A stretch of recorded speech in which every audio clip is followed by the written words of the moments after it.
landscapes are home to quite different music and cultures.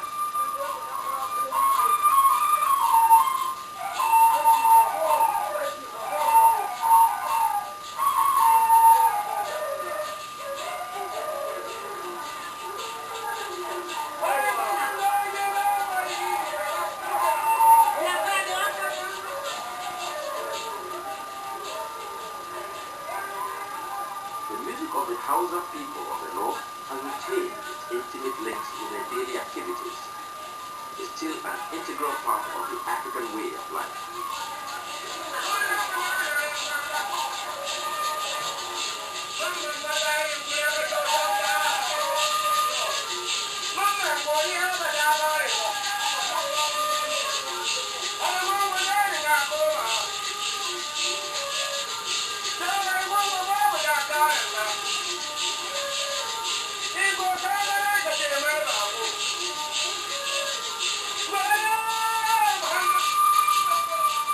At a local boxing contest in the extreme northern town of Agungu, pipes usher in crowds and boxers.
Talking drums excite and encourage both contestants and audience.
The boxing song of Alhaji Dan Anaki praises the fighter spirits. As the song is among the top 10 sellers of the Nigerian north.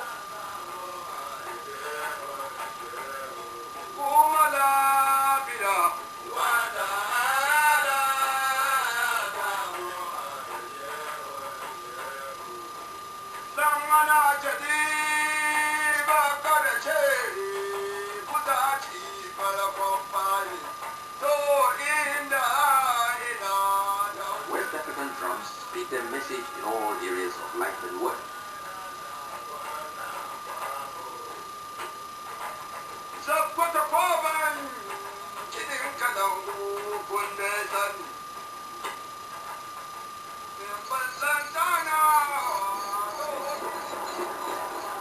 Fishermen invade the river on a ritual occasion where drumming summons up the spirits of the fish and propels the fishermen into their catch.